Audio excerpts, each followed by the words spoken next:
हाय दोस्तों, सभी का वेलकम है मेरे YouTube channel study rising in India free पर। दोस्तों, वीडियो के थंबनेल को ही देख के आपने पता कर लिया होगा कि मैं किस चीज़ का वीडियो आप लोगों के लिए लेके आया हूँ। तो दोस्तों, मैं आप लोगों के लिए आज 12 जून 2021 के हिंदी करंट अफेयर्स लेके आया हूँ। दोस्तों, वीडियो को स्टार्ट करने से पहले मेरी एक रिक्वेस्ट है। दोस्तों, वीडियो को लाइक कर दीजिए, चैनल को सब्सक्राइब कर दीजिए, घंटी वाले बटन को प्रेस कर दीजिए, जिससे आने वाली अपकमिंग वीडियो का नोटिफिकेशन आप लोगों को मिल सके। तो चलिए दोस्तों, वीडियो को बिना देर किए हुए हम लोग स्टार्ट करते हैं। ओके।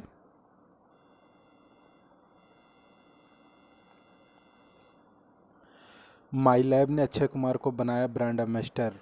बायोटेक्नोलॉजी कंपनी माई लैब डिस्कवरी सॉल्यूशन ने अभिनेता अक्षय कुमार को अपना ब्रांड एम्बेसडर नियुक्त किया है।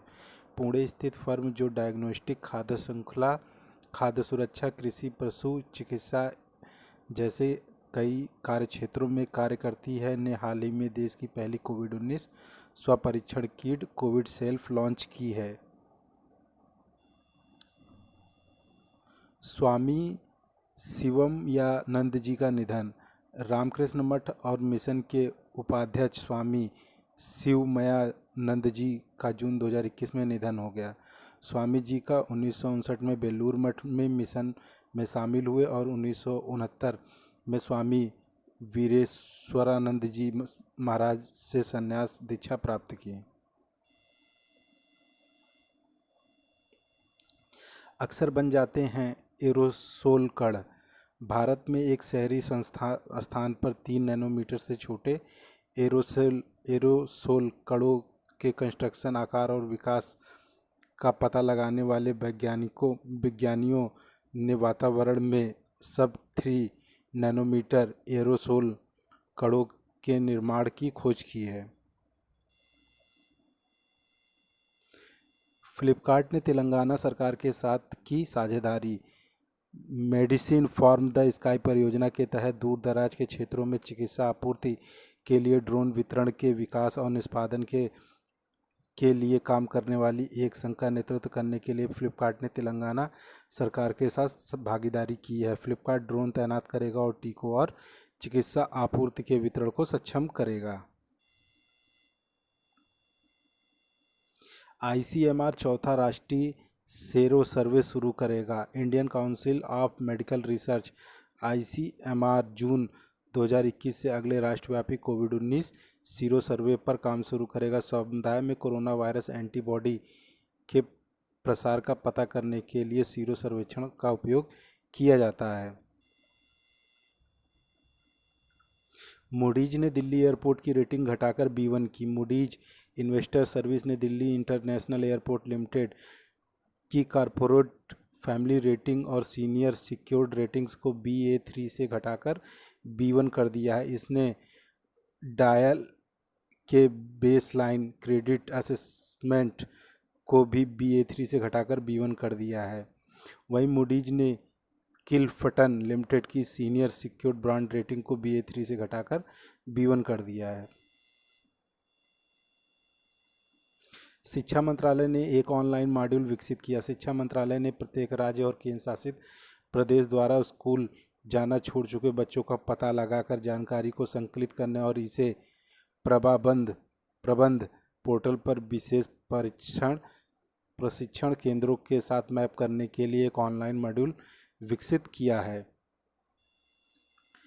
टिग्रे में बच्चों की मृत्यु का उच्च जोखिम। संयुक्त राष्ट्र ने बच्चे की एजेंसी यूनिसेफ ने चेतावनी दी है कि इथियोपिया के टिग्रे क्षेत्र में लगभग 33,000 गंभीर रूप से कुपोषित बच्चों की मृत्यु का उच्च जोखिम है। नवंबर 2020 में सरकारी बलों और विद्रोहियों के बीच लड़ाई शुरू होने के बाद 1.7 मिलियन लोगों के विस्थापित होने के साथ टिग्रो तबाह हो गया है। 44वीं GST परिषद की बैठक का आयोजन। वित्त मंत्री निर्मला सीतारमण ने 12 जून 2021 को वस्तु एवं सेवा कर GST परिषद की 44वीं बैठक की अध्यक्षता की। 28 मई को अपनी बैठक में GST परिषद के कई निर्दिष्ट कोविड-19 संबंधित सामानों जैसे कि मेडिकल ऑक्सीजन, ऑक्सीमीटर, कंसंट्रेटर, कोविड-19 टीके आदि पर IGST से पूर्ण छूट की सिफारिश की थी। छूट 31 अगस्त 2021 तक वैध है। बिडेलाइड रोटिफर 24,000 वर्षों तक जीवित रह सकता है। नए शोध के अनुसार साइबेरिया में 24,000 साल तक जमे रहने के बाद एक सूक्ष्म बहुकोशिकीय जीव फिर से जीवित हो गया है। वैज्ञानिकों ने रूसी आर्कटिक में अलायजा नदी से बिडेलाइड रोटिफर के रूप में जाने वाले जानवर को निकाला है। नया अध्ययन करंट बायोलॉजी में प्रकाशित हुआ है। वीरेंद्र सहवाग ने लॉन्च की वेबसाइट क्रिक यूरू। भारत के पूर्व सलामी बल्लेबाज वीरेंद्र सहवाग ने नवोदित खिलाड़ियों के लिए लर्निंग अनुभव को पुनः परिभाषित करने के उद्देश्य से क्रिकेट कोचिंग वेबसाइट क्रिक यूरू लॉन्च की है। सहवाग ने भारत के पूर्व बल्लेबाज और कोच संजय बांगर के साथ मिलकर प्रत्येक खिलाड़ी के लिए पाठ्यक्रम तैयार किया है। वर्जिन अटलांटिक ने की टीसीएस के साथ साझेदारी। टाटा कंसल्टी सर्विस टीसीएस ने वर्जिन अटलांटिक के साथ अपनी रणनीतिक साझेदारी का विस्तार किया है, जिससे यूके की प्रमुख एयरलाइंस को रिकवरी के विकास के लिए एक नए चरण की शुरुआत करने में मदद मिलेगी। केनिया को विश्व बैंक से प्राप्त हुआ 750 मिलियन ऋण। केनिया ने अपने बजट का समर्थन करने वाली और पूर्वी अफ्रीकी अर्थव्यवस्था को कोविड-19 महामारी के प्रभाव से उबरने में मदद करने के लिए विश्व बैंक से 750 मिलियन अमेरिकी डॉलर का ऋण प्राप्त किया है।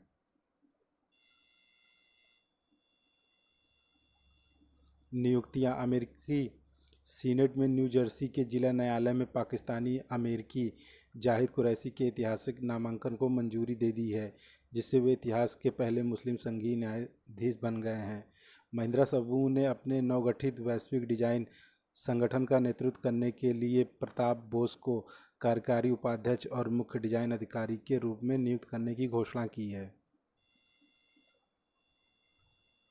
असम ने कोविड-19 अनाथों के लिए शुरू की योजनाएं। असम सरकार ने 10 जून 2021 को कोविड द्वारा अनाथ बच्चों और वायरस से अपने जीवन साथी को खो चुके लोगों के लिए कल्याणकारी योजना शुरू की है। बच्चों को 24 वर्ष की आयु प्राप्त करने तक 3500 के मासिक ब्याज के साथ 7.181 लाख रुपए की सावधि जमा राशि प्राप्त होगी। महिलाओं को 2.5 लाख 300 प्रति माह विधवा पेंशन एक मुश्त अनुदान मिलेगा।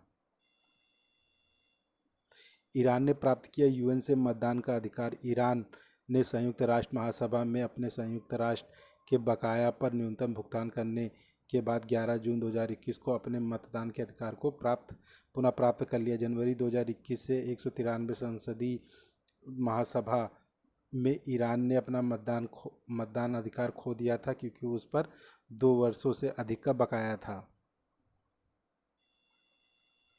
नागालैंड ने 5 वर्ष से कम उम्र के लिए पेश किया पीसीवी। नागालैंड ने सार्वभौमिक टीकाकरण कार्यक्रम के तहत राज्य में 5 वर्ष से कम उम्र के बच्चों के लिए न्यूमोकोकल कांगुजेट वैक्सीन पीसीवी पेश किया है। इसके साथ नागालैंड बच्चों के लिए पीसीवी पेश करने वाला उत्तर पूर्व का 8वां राज्य बन गया है। नया टीका पीसीवी 5 वर्ष के कम उम्र के बच्चों में न्यूमोकोकल रोग से होने वाली मौतों को रोकने के लिए है। बहरीन में आम संवर्धन कार्यक्रम शुरू। 11 जून 2021 को बहरीन में एक सप्ताह तक चलने वाला भारतीय आम प्रबंधन कार्यक्रम शुरू हुआ है। प्रमाणित 3 भौगोलिक संकेतक सहित आम की कुल 16 किस्में प्रदर्शित की गई हैं। डॉक्टर हर्षवर्धन ने किया सार्वजनिक पुस्तकालय का उद्घाटन। केंद्रीय मंत्री डॉक्टर हर्षवर्धन ने 11 जून 2021 को दिल्ली के चांदनी चौक में नवनिर्मित Hardayal municipal heritage public library का उद्घाटन किया। पुस्तकालय में फारसी, महाभारत जैसे दुर्लभ संग्रह हैं, जिसका अनुवाद अबुल फजल ने किया था और इसकी रचना सम्राट अकबर के दरबार में की गई थी। इसने 1917 से 1988 तक दिल्ली राजपत्र की प्रतियां भी संग्रहित हैं। श्रद्धांजलि। प्रमुख न्यूरोलॉजिस्ट डॉक्टर अशोक पनघड़िया का जून 2021 में कोविड के बाद जटिलताओं से निधन हो गया। उन्होंने 2014 में भारत सरकार द्वारा चौथे सर्वोच्च भारतीय नागरिक पुरस्कार पद्मश्री से सम्मानित किया गया था। प्रसिद्ध कन्नड़ दलित कवि और कार्यकर्ता सिद्धलिंगैया का निधन हो गया। वह 1988 में विधानसभा के सदस्य थे और 2006 में कन्नड़ विकास प्राधिकरण के अध्यक्ष बने थे। शिक्षा मंत्रालय ने AISHE रिपोर्ट जारी की। शिक्षा मंत्रालय ने अखिल भारतीय उच्च शिक्षा सर्वेक्षण AISHE रिपोर्ट 2019-20 जारी की। रिपोर्ट से पता चला है कि राष्ट्रीय महत्व के संस्थानों की संख्या 2015 से 75 से बढ़कर 2020 से 135 हो गई थी। पिछले 5 वर्षों में PhD की संख्या में 60% की वृद्धि हुई है। पहला अंतर्राष्ट्रीय समुद्री सेवा cluster Gujarat maritime board Gujarat में गिफ्ट सिटी में भारत का पहला अंतर्राष्ट्रीय समुद्री सेवा क्लस्टर स्थापित करेगा। समुद्री क्लस्टर को एक समर्पित पारिस्थितिकी तंत्र के रूप में विकसित किया जाएगा, जिसमें बंदरगाह, नौ परिवहन, रसद सेवा प्रदाता और प्रासंगिक सरकारी नियामक शामिल होंगे। SBI ने कवच पर्सनल लोन योजना का अनावरण किया। भारतीय स्टेट बैंक SBI ने कोविड उपचार से संबंधित खर्चों के कारण वित्तीय तनाव का सामना कर रहे ग्राहकों के लिए कवच पर्सनल लोन नामक एक संपार्श्विक मुक्त ऋण सेवा शुरू की। इस योजना के तहत SBI 8.5% वार्षिक ब्याज दर पर 5 लाख रुपए तक के संपार्श्विक मुक्त व्यक्तिगत ऋण प्रदान कर रहा है। ई कंटेंट के विकास के लिए दिशा निर्देश। शिक्षा मंत्री ने दिव्यांग मंचों CWDS के लिए ई कंटेंट विकास के लिए दिशा निर्देश जारी किए हैं। दिशा निर्देश के अनुसार CWDS के लिए ई कंटेंट को बोधगम्यता, संचालन योग्य, समझने में आसान और सुदृढ़ आधार के 4 सिद्धांतों के अनुसार विकसित किया जाना चाहिए।